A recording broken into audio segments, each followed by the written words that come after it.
Jordan Pro Tours Gamer. We're here at the first day of PAX Prime. We're at the MSI booth today trying to check out what they have in the future, take a look at some of the components, some of the notebook stuff they have coming out, because, you know, us PC gamers, we need our machines. That's true. But I have Mark here with me from the company who's going to kind of go over the components, and we'll see what they're bringing to the table with. Hi, my name is Mark. I work for MSI. I'm a marketing specialist.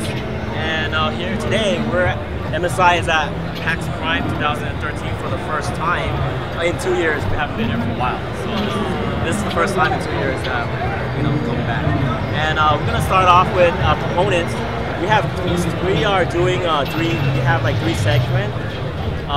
in components now. It's yellow for enthusiasts, overclocking, and red for gaming, and blue for mainstream.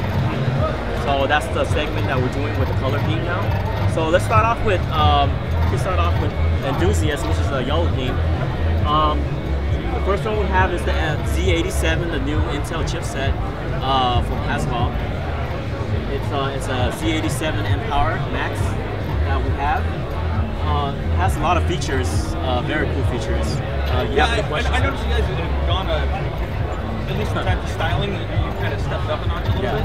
I mean, just looking at this one earlier, MSI has always been, I would say, tame a little bit, and kind of components have come out a little bit. It was more about function, but now when I started to see these now, it's functionality plus, you know. Yeah, a lot of people have open cases. Yeah, you have to understand. I think like the motherboard business is kind of like changing. You know, before it was more like reference. Now it's all about features, because there's so much competition now with other brands too, the competitors. So it's all about what feature fits well. That's why try to step it up every time. So we added like value to the boards, especially like the audio boost that we have. That's one thing I want to kind of talk about. Yeah. Because motherboard audio has never been great. Yeah. Yeah. I understand that. So what are you trying to promote? You know how like before like when you have like motherboards, we had to buy the PSAC card, just add on to it. So instead of like Sound Blaster, we add it onto the motherboard. So it'll be a lot easier where customers don't have to add onto the card. It's already embedded to the motherboard. So I added value to it, you know? And with the processing in terms of that, is it something that you dedicated its own chip to it, or are you running it in tandem with like the Northridge? Yeah, we added some like a lot of cool heatsink like type, but not just like instead of like cool, but it actually helps cool the Northbridge and also the other components that's on the motherboard. And that's really important because a lot of like before the motherboards, it doesn't have very good heatsink. So that's why it tends to overheat or sometimes it'll just fry. Right. But with the added heatsink, it does help improve a lot. Yeah, and I think that would be important in your, you know, the people, a lot of system builders, they want to get the most juice out of the things out of the components they can. Yeah. So cooling isn't there and you're overclocking it, it's going to be kind of pointless. Yes, that's true. That's why like high-end board, you know, we added a lot of function, even dual BIOS. So let's say if you met your first BIOS, somehow you messed it up or something, you know, and you know your board's not dead yet. Maybe switch to the second BIOS, and maybe we can like do some troubleshooting, tech support, and that's how you know. So it's a good thing to have dual BIOS sometimes. And are you shifting over to the UEFIs? Yes. Okay. Good. So it's a whole different change. Yeah, we are doing that. Okay. And I noticed you have a lightning card up there. Yes. Which you want to recall one of the quickest cards in the market right now. Yes. And then you do have the twins on there, which everything that I've read, those have done supremely well in overclocking tests and keeping that down. And essentially a stock cooler. I mean, granted, it's better than, like you said, reference material. Yes. But I mean, they've been putting out some good numbers about just bringing it down. Yeah. Well, that's the thing about the lighting. We want to, you know, the enthusiasts to like, you know, or just overclock, you know, because the reference board, you know, you can only like you can't really do overclock because of the heatsink and the cooling. It's not significant enough. So that's why we added some super pipes into the card and you know, some other features to help, you know, increase the kind of cooling performance. And it's nice to know that you're doing it more than just at that level. I mean, going back to the spreading across the board, the coolers on all the cards, I think just outside of the twins have been pretty good fare anyway. I prefer the more open ones in vertical rather than trying to channel it out one end and then just having to blow hot air through another fan. Yeah, that's true. So why not, you know, get it universal? Yeah. But in speaking back to the color coding, what do you guys really think to doing it that way to make it just more accessible to people? I think the reason why we differentiate the segment to color theme is to make it easier for a consumer to understand. You know, because if we just have all in one color, like, oh, what am I getting? You know, so we're trying to do this color theme so people understand, hey, yellow is for enthusiasts, you know, so it's easier for the consumer to understand. And on that scale, will the pricing tiers kind of match that? Yeah, that's the reason why also too. Each color theme has their own price point to a certain you know, degree or amount, and that's how we differentiate.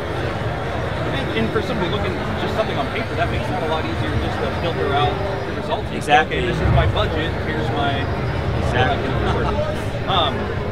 And when it comes to actually, you know, our standard consumer market parts, yes, or boards or anything like that, like the micro PCs have always kind of caught my eye. Yeah.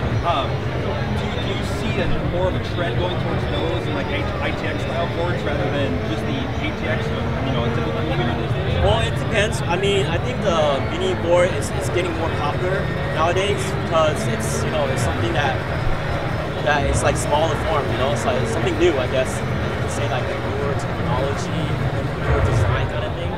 And then it's not just like that. Just starting to adding more stuff into it. Right. You know, and like, wow, this board you can add more stuff. So I think it's, I wouldn't know how the market is going to take over the ATX case because for the big cases, people still like to do modding. Right. That's very important, you know. So that's, and building an ITX machine is a very different beast because yeah, you're batting with your power, your space, your heat, you know, just a bunch of different things. But like these ones, I could see the market, I mean, especially because you have like the small Intel, small you know, home theater PCs, Roku, stuff like that. I think a lot of people are starting to move towards those boxes for their these boxes, and then plus like we have a LAN party, it'll be a lot easier to carry this. It's like I'd rather not honk the 15-pound case around today. I guess you can say, I would say like a mini ATX is kind of like you know, electrical car, because some people like, you know, it's more like want to buy because it's more easier to accessorize. Right. Yeah, something like that. And do you guys have anything else working on that's kind of coming through? Yeah, well, we just released the 780 Lightning. It's over there if you want to talk about it. So with the 780, good lord. Yeah. I mean, that's a big boy right there. What kind of numbers are we getting out of this so far? Well, I just barely got this literally in my hands and I had to ship it. So I didn't really get to play with the card myself because once I got it, I had to ship it right away to PAX. So this is just released on the 28th of August. Oh, yeah. Yeah, so that's why I didn't get a chance to play with it. But, you know, of course, I'm pretty sure the numbers are going to be incredible, for sure. Because with this new design, we're using the tri-frozer design instead of the, you know, the twin frozer. You know, so we did 3 fans. I think it was,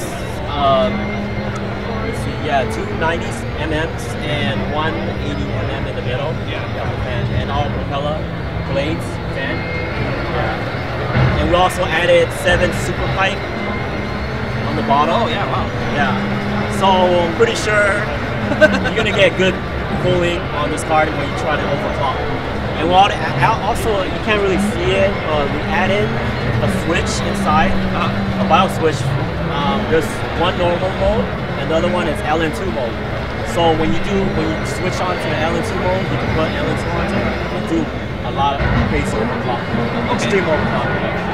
So it's basically cutting it down for the people that don't want to, not necessarily cutting it out, I guess is the right word, but stopping them from doing it on accident. Yeah, you know, that's true. I mean, this is something that's roll out. Well, and people like to fiddle with things, and sometimes people don't know what they're playing with. So that's not a bad feature to put in there. Just saves you guys a little bit of time and CSR work. And Yes. so, and this one, This is our X Power, the C87. Those are some beefy sinks. Yes, and it's a ATX case, so you need a customized case in order to make it work. Right. Yeah. And in terms of this one, what base controllers do you guys use for your SATAs? Or do you just use Intel's?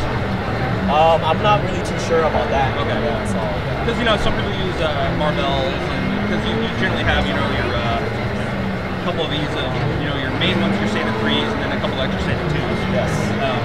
But I like how you have 6 to begin with there. Actually, make that 12 total. Yeah, this board you're getting a total of like everything you want. Extra PCI, Express slide. You want to do a 4-way SLI, you could. And Bluetooth and Wi-Fi built in as well, which is, I think, something that's sorely lacking in a lot of boards these days. Yes. Because it's like people are afraid that they're going to have to sacrifice something else to get that in there, which is why. Good. Well, I want to take some time to show me some of the products today. I do appreciate it. Thank you. Next time. Actually, I want you to check out one more thing. Oh, okay. Oh, that's a mini pump. Yes. Actually, okay, this is yeah, go ahead. Okay, this is actually in-win D-frame case that I work on. Actually, it's really hard for me to do a customized liquid cooling on this case. You can see, it's hard for me to mount it. I have to think of something. How am I going to mount the radiator? Maybe put a bottom or something like that. And I actually came up with it and did it. So you'll probably never see a custom liquid cooling on this case like this. So it's kind of like first time I seen it. It's kind of cool the way it's mounted in there too. Because like all these